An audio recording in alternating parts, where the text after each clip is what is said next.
Good evening, guys. How are you? Gabs here. What's in the glass? Digital Beer Streams. Happy Thursday. Happy Thursday, everyone. I hope you're well. I hope you're having good beer right now, later, this morning, whatever you fancy to drink some good beer. There's always a good place. There's always a good time for have it. I hope you're well. I hope you are getting excited about all of these beautiful new things that are happening in our industry, in our world, in our pubs. Very soon, apparently, we're going to meet again outdoor, drinking some pints, drinking some beer. So we should be quite happy. We should be ready to crack on in a responsible way. Very, very, very important. If you haven't met me before, my name is Gabs. I'm trying to be the best beer communicator I can. I'm within the beer industry from around 10 years now, and I'm based in London. And during this all crazy period of time, I didn't really know what to do to stay in touch with the community. I had to spend time at home, like probably most of us, but I had a lot of beer, and I had a pretty quick, fast connection on internet. So I was thinking, you know what, I'm gonna try to create something that can put the people together from the industry, but not just the industry. So this is how What's in the Glass started. Digital Beer Stream was just like a simple reaction of it.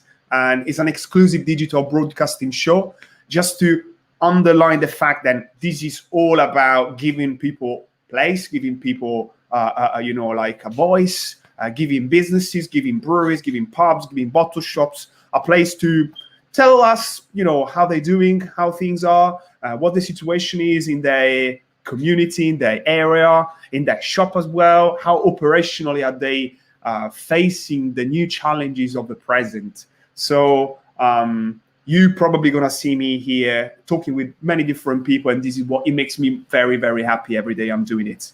Another project is Turning the Tide. Actually, today is going out the second episode on YouTube. So if you have a chance, please check it out on the What's in the Glass YouTube channel. It's gonna be a 25-30 minutes show.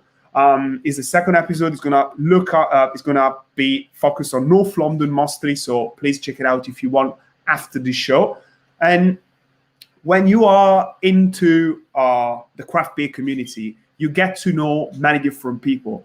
Some of these people are really pushing hard to making sure they're giving the best possible showcase to local craft beer, local breweries, and this is what really makes them important, because they are sometimes, most of the times, the point, the channel, the link in between craft breweries and the people. And especially if they are in areas, interesting areas, I would say, outside London, outside like the most, like urban kind of links within the country, that's when things even started to be even more interesting, because it's where most of the trends are getting on. And you do not underestimate Essex. You don't underestimate all the areas, especially outside London, because it's where the real, the people really looking after what they're doing and the products and stuff. So I had the chance to be able to speak with Hoppily. I'm here with Mark, and I'm here with Cheryl, and we are going to be able to understand a bit more how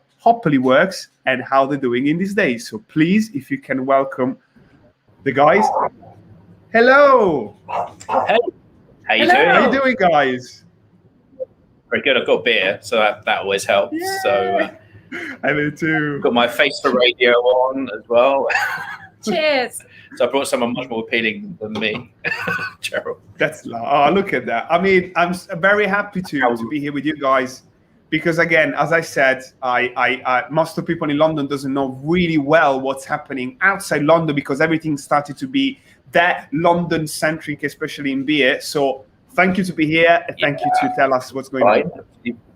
Absolutely. Obviously, we are actually here in Chelmsford, so it's actually our second site. So, I guess it's funny you're saying about this kind of London centricity, because, we've always lived in and around London anyway. Essex and London are kind of connected, right? So everyone who really, people who are earning money in Essex and are working in London, and so we did the same. So we've always commuted in and out. So London and Essex are really well connected, and from that point of view, we've always kind of seen it as one and the same. So Hoppily always kind of when it first started, we only focused on our local geography. So we always found London was part of that anyway. So, you know, it's quite interesting that you kind of see this London very centric kind of world in beer. I think that's probably true, but actually there is life outside the M25. So that's what I'm talking about. That's exactly it. Especially yesterday with Mile End Brewery, you know, that the guys were like, Sam, weren't you? Yeah. Can you believe, like, there are so many links and the people are traveling so easily between the two places that sometimes Londoners don't realize they can spend a day out or an afternoon out exploring what's happening next door.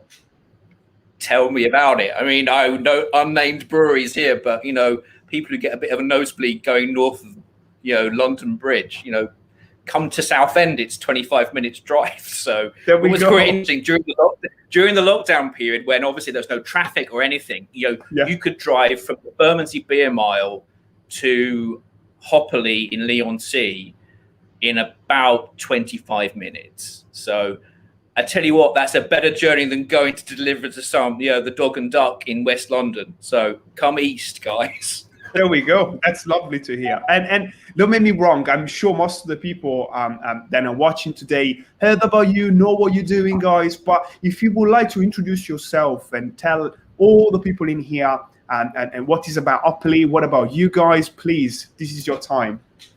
Absolutely. So, I mean, so Hoppily's been running for, will be 4 in a few months' time, which is absolutely crazy, right? So the business started up in sort of mid 2017, and we kind of started off as a subscription business that kind of wanted to do some stuff in the community. So we had our subscription service, and then we kind of got really stuck into engaging in the local. We did lots of local events in and around Essex, kind of outer part of London, because we always were very passionate about selling local products to local people. So we thought that was a good start point for our proposition, particularly on the subscription front. I guess since then we've kind of expanded our, we now have 2 sites. So we have 2 tap rooms, one in Leigh-on-Sea, so that's part of Southend, and this new one in Chelmsford where we're sat now. And our online offer has completely changed over the period. So on day one, we only did subscriptions, but now, you can go in and we've got a full bottle shop, and we're on other channels like Amazon and not on the high street and what have you. So, the business has matured over a period of time, and obviously, like everybody, the last 12 months has been really interesting for our business and where it's gone. And it's a family business too. So, I mean, Cheryl's also my wife, so she's I thought I'd bring Cheryl on because, she's the person who picks up the phone and talks to people, and the guys in the beer industry in London know Cheryl. They're probably thinking, who the hell is this long-haired guy? Because Cheryl does a lot of the hard work and a lot of the hard yards and relationship building. One of the things that Hoppili's always done, we want to deal directly with breweries. We want to really understand what they're about, what their products are about, so we can really showcase them in the best way. Because at the end of the day, selling beer can be very commoditized if you're not careful, right? We don't want to be competing on price. We want to be competing on experience. And that's what, even when we were only online in Hoppily, that's why we were, getting up at 6 o'clock in the morning on a Sunday to go to a farmer's market and actually get the word out there and engage with the community and, expand our reach. So that's something, which we will continue to do going forward. So, anyway, Cheryl, go on.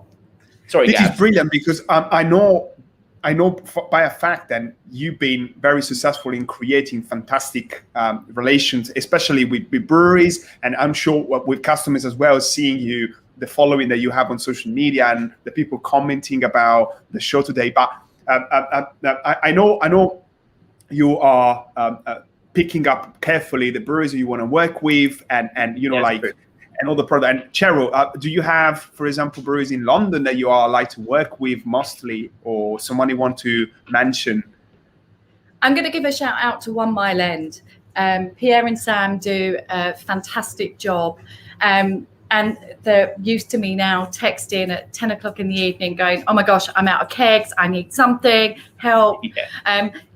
As Mark said, it's a family business, but I have a couple of other jobs as well. I became a personal trainer during lockdown. So I finished at the gym yesterday because, you know, the world is going to start reopening as of next week. Finished at the gym. And then I need the personal training, you see. So I need it too. Yeah, well, maybe we could do like, I tell you what, but we'll go half, Gabs. It's cheaper. You know? We could do something, I'm sure. But I popped into Tottenham last night to pick up some urgent beers that I needed. And poor Pierre, you know, stayed past, you know, home time just so that I could go and get those beers. So those guys, I think, are tremendous. Incredibly small team.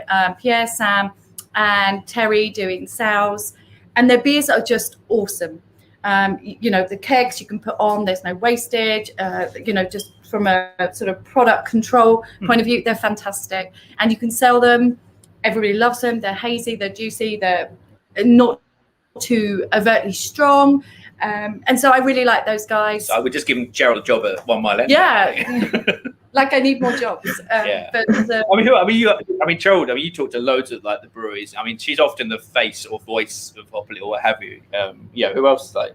At the moment, I'm really, really enjoying Polly's and Panoma. I know they're not in the London reach. In terms of the beers. Terms of beers and actually working directly with the breweries. You know, they don't push you to go on any trade platforms or anything. And what's really, really important, because I also run the tap rooms as well, is actually understanding the breweries, understanding what the next 12 months, you know, let's forget the last 12 months because, you know, everything just went to pot. But actually understanding their ethos, what they're trying to achieve, what's coming, what's new. I have to say, the girls within the beer industry are absolutely fantastic. So shout out to Tasha. I think she popped up on the screen earlier. She's watching. Yeah, we love you guys. Sarah at Orbit, just phenomenal. And you know, Jaeger at Wildcard. I mean, I know she was on this week as well. Beautiful human being, and just great beers. Absolutely. I know you're supporting quite well Wildcards. I've seen for the first time their latest collection with the kind of tarot looking cans on your website. Oh, yeah. That's good. Yeah, the Walthamstow Wetland. The beers are really good. I mean, I'm not sure that there's any peregrine falcons in Walthamstow Wetlands, but, you know, it's fine. Artistic license. We'll let them off. The beer is fantastic. So absolutely. But funny enough, a brewery who we developed a relationship with really early on. You know, actually, Will was the first person I spoke to. Yeah, the first person Gerald ever caught was William at Wildcard, and you know, back in the day when Rosie used to work there, you know, some good times. You know, there's some good people, and we've built long-term relationships with these people. So you know, these are guys who we dealt with on day one of Hoppily directly, and we've continued to work with them over a number of years. And that's what we've always tried to do. I don't, you know, apart from anything else, the economics of the business mean that you can't, you know, if you want to insert third parties into the mix, it doesn't really work so much. Yeah, we're a retailer, so like we want to work directly with the breweries because one, we can, you know, we can just, you know, we can represent them and actually understand the product. You know, two, we can make a bit more money out of it, frankly. But you know, and three, it's just, you know, how can we be a representative of that brewery's product unless we really, even if we've gone to meet them, gone to see them, you know, okay, that's not so easy right now, and that hasn't really. But you know, as time goes on, you know, we want to get out there and engage with those customers. We're representing them to our customers, so it's important. So yeah. You mentioned the relationship with the breweries and with the producer. Tell me something a bit more about your customers, because I'm sure you play a big role on, you know, making sure that these customers started to understand why you were having a juicy beer rather than a sour, rather than a pastry stout. How did it mutate in the years, let's say? I have to say, I think it's just being part of our community by doing community events. I'm going to give a shout out to Southend Pride. I'm the treasurer for the team, and we just. I don't think you meant to be on a call with. I am, and I'm sorry, I wasn't able to do that today. I don't suppose they're watching, so just in case. Just in case. But you know, being a part of your community. So what I find really, really interesting is that I will sell huge amount of beer to middle-aged females they're really into beer, want to try something a little bit new, they will just go on your recommendations. I cannot tell buying for themselves as opposed to just buying for their somebody husband as else, well, which is interesting. Which I think is awesome. And so you just start to build a rapport with people, and people like recommendations. And what I find just the best is when people just come back and say, Cheryl sold me this last time, or Emma, who we introduced you to for our people watching. Emma's going to be running our Chelmsford site for us, and she's phenomenal. And I just love it that people come back and say, Cheryl, Emma sold me this. We love this. What are you going to recommend for us for this week? So that's really nice. I like it that people, give us free rein on their taste buds. I think there's also that little kind of, we've always been an online first business, but actually you can sit in your ivory tower in your online business waiting for customer interactions, and you won't get any, and you may not even get any sales if you're not careful. So we've always thought the physical has been really important to developing that online presence. And so, I mean, some of these people that Cheryl was talking about, who she's developed personal relationships with, maybe in the tap room or events in like the locality of, Southend and the wider Essex area. What was really great to see was those customers became online customers during lockdown, because you know what? That's really nice to see that there's that kind of, there's trust as well. Yeah, I think so. There's trust that they understand that we're going to deliver good beers, good quality beers, and that we understand what their price range and historically what they've enjoyed. It's been a little bit challenging over the last 12 months. My phone kind of went a bit crazy during the first lockdown with people saying, Cheryl, do you remember what you sold me last year? 6 months ago, I sell a lot of beer to a lot of people. I don't actually remember who you are. I do remember most people. But yeah, it's really, really nice. But I guess for us, what we really, really wanted to do is make a safe, open space for people. And that's one of the reasons I mentioned, my role for Southend Pride. We're just an open, family-run business. Yeah. Everybody's welcome. Regardless of how au fait you are with the latest beer drops or what have you. It's a safe space for everybody. I just want people to come in, enjoy the beers, enjoy the company, try and make it so it's home from home. And what really, really makes me happy on a Saturday when we could be open, we'd just have, we'd have some singletons, we'd have couples, but by the end of the night, everybody is chatting and everybody, has something to say, enjoying the beers and feels comfortable to come in. Even if, it's 12 o'clock, tap room's just open, it's just me getting set up or something, I'll have my few regulars just come and hop up at the bar, and it's a beautiful thing. But we're not snobby about anybody's beer preference or background, or actually that's really interesting. I mean, there's been, I don't know, you probably picked it up on Twitter, there's been a few things trending, right? Mm-hmm. And it is quite interesting because, okay, it's a bit of an exaggeration, but if it's not careful, the craft beer scene, particularly in London, can be a bit obnoxious. Let's say it's not as accessible as it should be if you're not appearing to know everything about the beer or be really geeky about it, and it can be a little bit intimidating, I think, for some people, particularly women. That's why I think we kind of take a slightly different view. I'm not really bothered by that. It doesn't really matter what it is. We're just trying to engage you with good quality local products, right? At the end of the day, it doesn't really matter who you are or what it is you stand for, whether you know what the difference between double dry hopped IPA and and whatever else might be. It doesn't really matter. It's about good quality products, and if you enjoy them, great. If you know about it and you want to talk about them and be really geeky about it, that's fine too. But don't do it in a way that traps it, means that everyone else can't access it. And I think there's a little, and I just thought it was quite funny, some of the things I saw today. And there's not obviously a lot of debate, and some of the beer writers have been getting involved. It's quite interesting just to observe it and thinking, yeah, it's probably about right.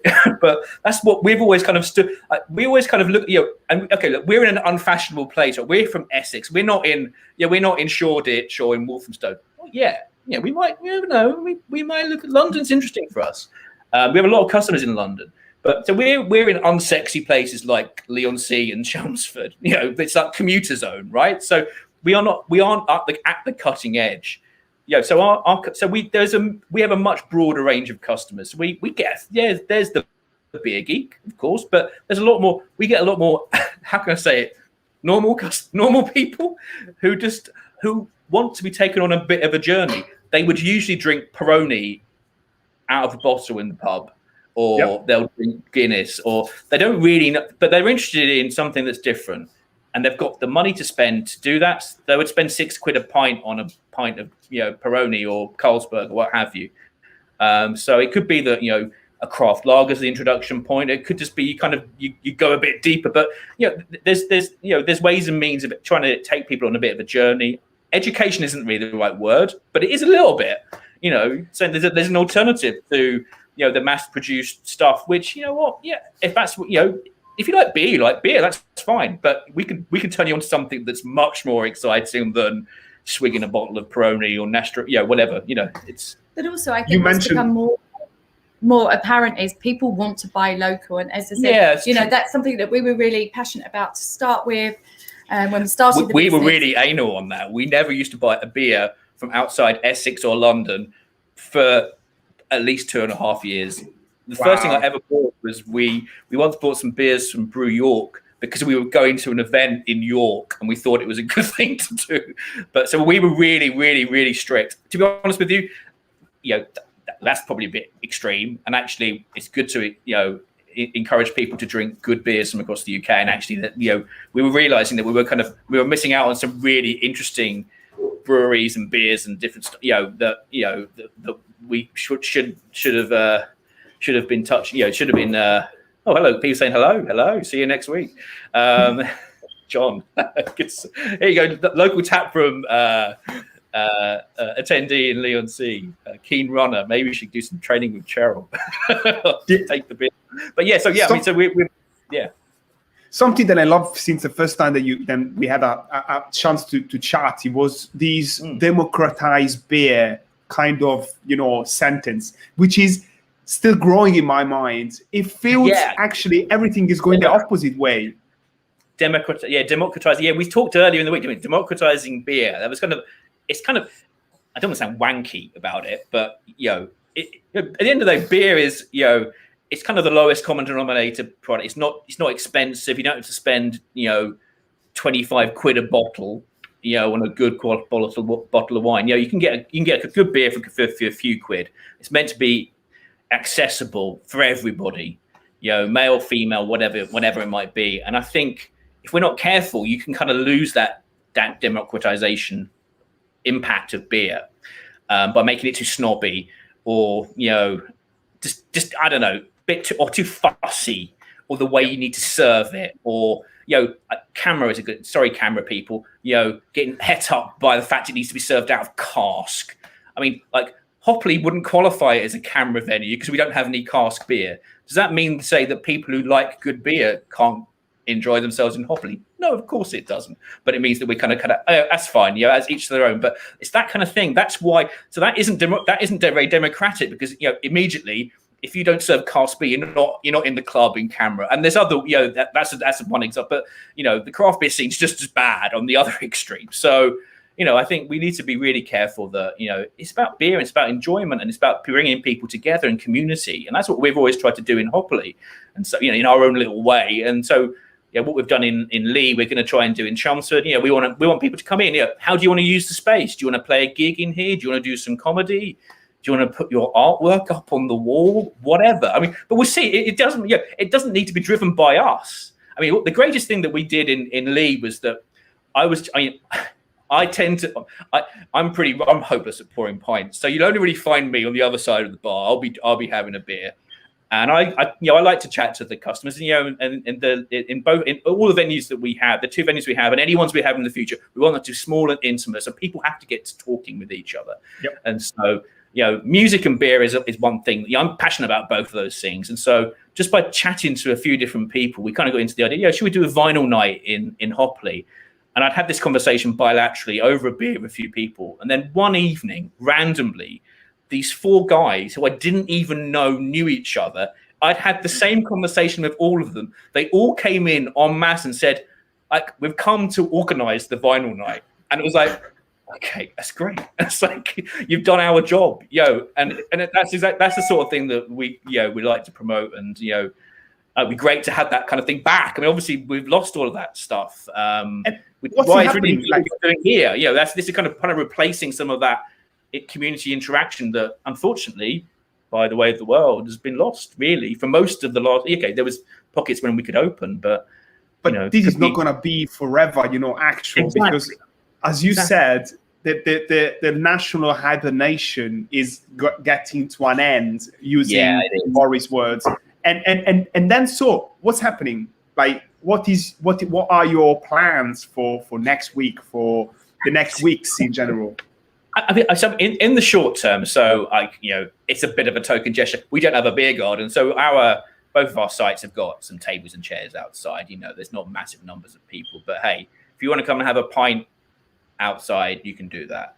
And that's a bit of a certainly for the Chelmsford site, it's important where we signed the lease in January. To be honest with you, we wanted to do it before Christmas, and then obviously the world started to go wrong again in the latter part of the year, so we didn't rush. But we thought, we may as well just get in there and start doing the work. And you know what? We'll sell some products in. And actually, it's been quite gratifying. Here we are in the middle of Chelmsford city centre. It's as dead as a dodo, like most city centres are, because all the shops are shut and most of the people aren't working in the offices. But it's been quite surprising how many sales we've done. And, we've got people who are coming back and already developing relationships with Emma, who's working here. And so it's good that we've already set the scene a little bit. So, ultimately, like in this place, this is going to be much more of a flagship than the Leon. Sadly, the Leon Seaside is pretty small, but we're going to have, a tap wall of 8 taps upstairs here in Chelmsford, which hopefully will be ready for when the real opening happens in May, and then obviously June's when I guess things are kind of a bit more back to normal. So so we're looking at that. We'll reopen our site in Lee on the same basis. We're taking bookings already. Actually, I think as the world comes back, we're kind of looking forward to maybe there's some other places we could. I'm really interested in. Let's not give away any trade secrets. We had this conversation earlier in the week, Gabs. But there's a couple of locations where we think actually, do you know what? We could do a Hoppily here, and there's definitely the clientele that would really value the proposition. But at the moment, there's just no activity, and and they're not too far away from where we are or London. It's quite interesting where we could actually do something that's really interesting and kind of bring craft beer to life in places which at the moment just don't have any. There's no breweries out in some of these places. So I think we're quite interested in seeing how that might transpire. And then I guess go on. That will be probably the best kind of action than any sort of responsible operator, whatever sort of operation you're running should look at, because as you mentioned, the craft beer community knows already what it wants, knows already pretty much where to get it. So we need more customers. We need more people jumping on board and switching from their habits, which are not really helping the craft beer community at all, to agree. Trust you guys, trust your choices. The most important customers to us are not probably everybody who's watching this, sorry guys, but it's the people who have a casual interest, who could actually be converted from drinking Carlsberg to drinking, whatever their local brewery's pale ale might be. They're much more interesting because that's also a much bigger market. There's a lot more of those people that we can get into this community and make this community wider and also a bit more accessible, because they don't bring their preconceptions. They go, well, I like going for a beer with my mates on a Friday night. It just so happens that, I mean, let's face it, until 10 years ago, if you went to any old pub, you would just pretty much get the same beers. Yep. Okay, you might be able to get a Green King IPA if you wanted or what you could get some real ale, but craft beer didn't really exist. Let's face it, until not that long ago. So it's not that surprising that a lot of people don't really know what it is, or have some preconceptions that are actually quite negative about it. And, it's like, why is it so? I mean, this sometimes the worst customers are the ones who don't have an open mind, don't want to engage. Why is it so expensive compared to me going to the Wetherspoons? Well, some of these people you can't help, right? But this is what I want to hear. Yeah, there's a story to tell though, and actually you can convince some of these guys. It's like, okay, I can understand why I'm not paying £2 a pint. I'm paying £5 because I know that this brewery actually is around the corner, and they're tiny as opposed to operating out of a big multinational company's brewery somewhere in a faceless industrial estate. So, but there's always how can you convince people to actually spend more to something they don't know yet? I think it's about content and experience there. Oh, sorry to jump in. I think it's about content and experience and making it really. I don't think we very rarely. It's not. We're not the cheapest. We're not the most expensive place in terms of having a pint. But the people kind of, I think if you've made the choice to come in and there's a certain scene, there's certain music, there's certain people, no one complains about how much it costs.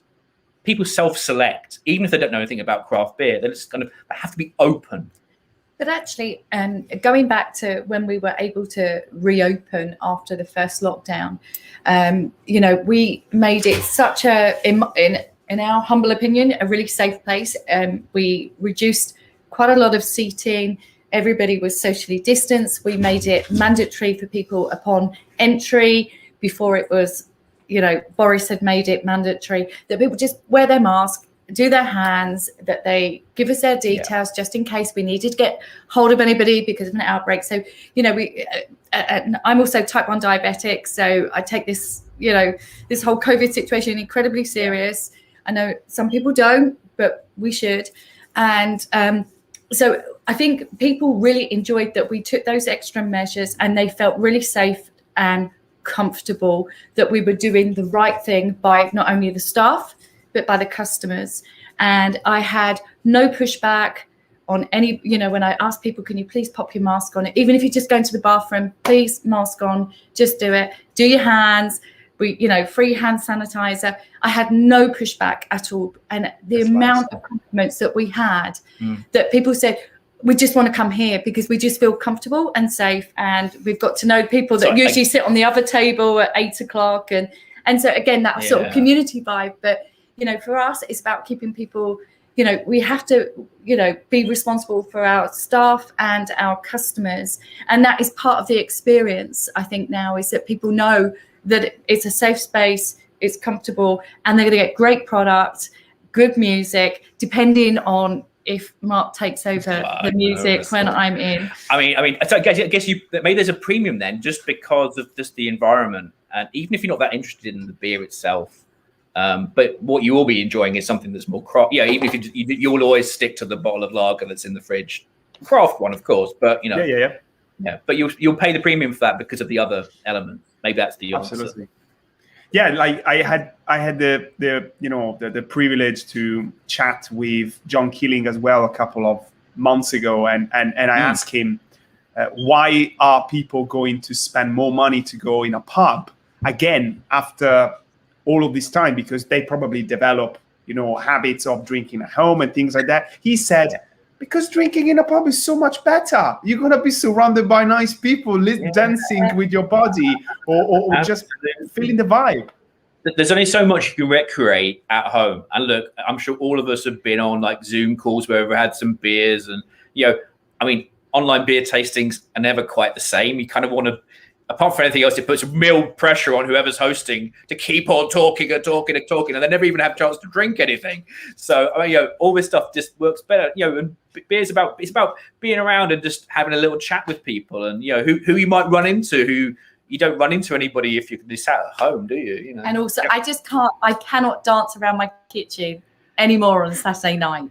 It's over. I think my neighbours will be really pleased for me to go back working on the Saturday night shift. Yeah, that's probably true. Well, I'm telling you, you're right. I've seen things and I've heard things in these last months. Just being where I am, then I hope these people are going out anytime soon because it's time. What do you think in general about the next future of this industry? Do you see people drinking more low ABV or no ABV at all, rather than a higher IPA, myth or sour? Do you have any sort of feelings of what could happen? Oh gosh, well, it's quite interesting. A lot of the sours are consumed by females, which I really hate to say, but yeah. Emma and I both love sours. I'm looking around at Emma now, but we also really like strong stouts and porters. You know, during the week, I love the idea of a low ABV. I think that's brilliant for I call it school night. But there's been a real mix of sours in terms of people looking for that lower ABV, 0.5. You know, can you? You know, there's definitely been an uptick on that. I think it's a niche market.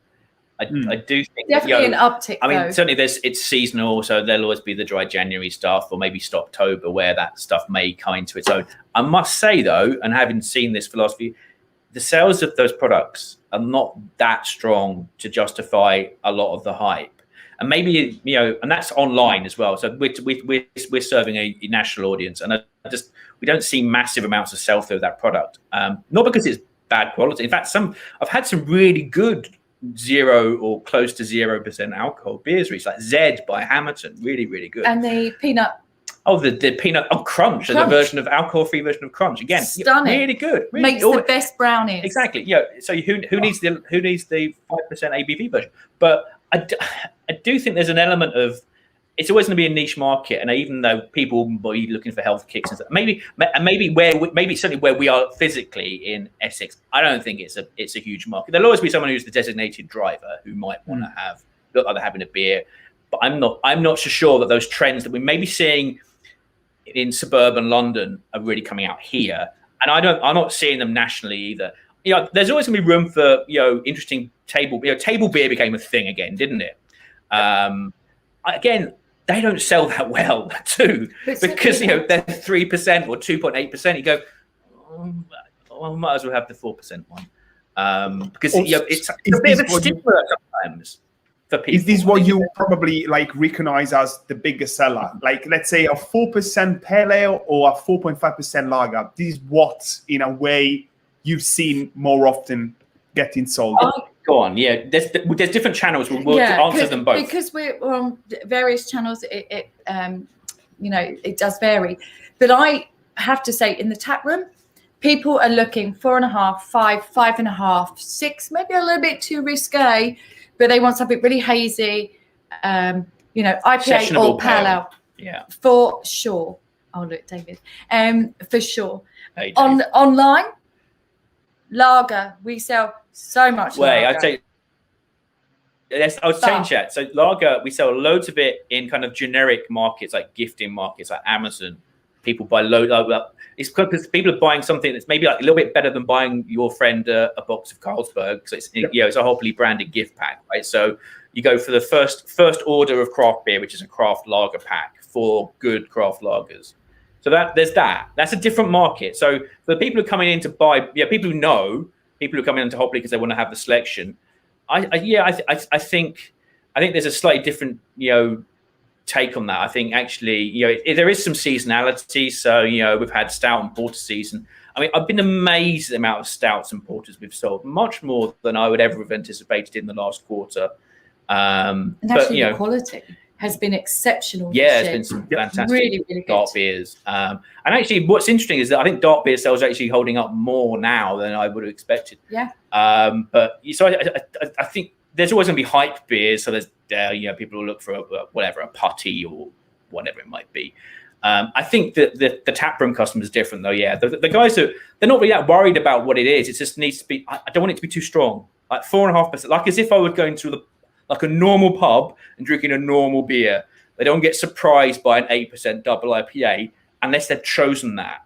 If they want, there's some people who want to go for that stuff and the strong, interesting stuff. But the average customer, and for us, the average customer is someone who we're kind of taking on that craft beer journey, wants to start with 4.5% pale ale, and that's what maybe that's not the most exciting thing, but hey, there's some good quality beers in that range too, and absolutely fine. The amount of esoteric beers, as you called in our previous call, and it's a very me word, isn't it? I love it. But you're right. You can't keep going on that all the time, and especially in situations like where we are right now. I'm just having a simple meal. I want to have a simple beer because I'm having a simple night. So I don't want to have something that's really weird. I'm just, I mean, esoteric breweries, I find, is it. So one of the things that we do on Hoppily is that we try to feature breweries that other people don't necessarily stock, or maybe you can only get them very locally to that brewery. And then we find that we will start selling these esoteric breweries to people who can't access them. So like when we get orders, say from from people in Newcastle or Leeds or Manchester, they're often buying. You go, that's a really odd selection of breweries. It's like, they're buying things they can't get at their local. It's people who are really interested in beer and they can't get it in their local bottle shop, so they're buying it from us because it's something different.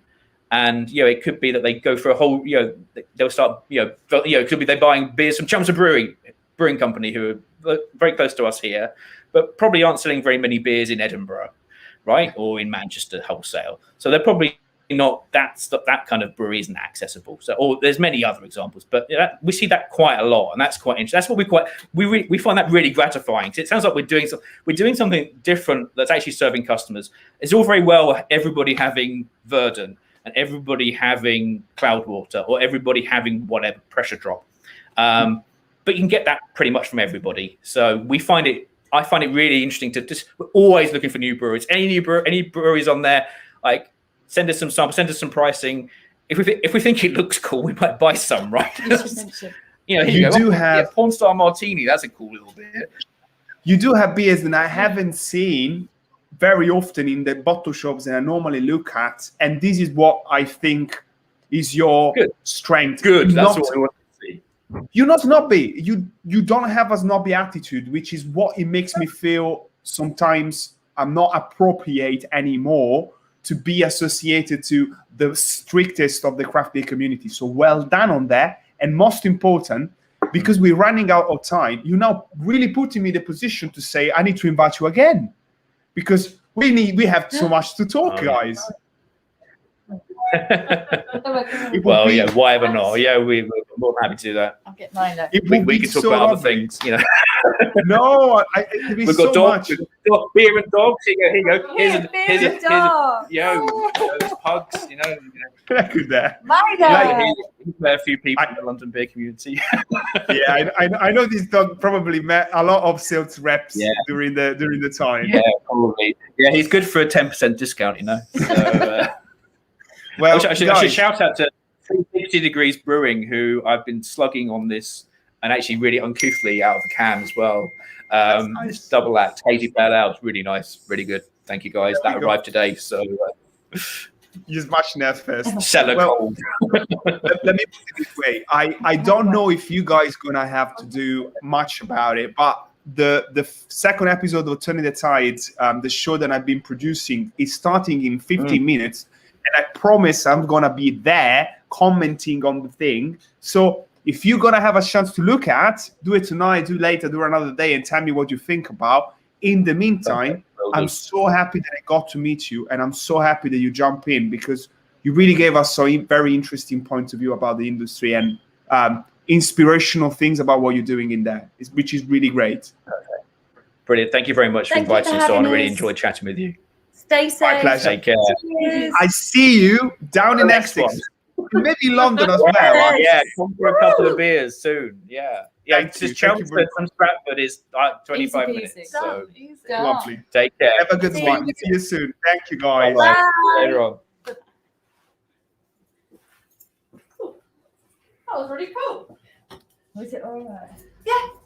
Oh, you stay on.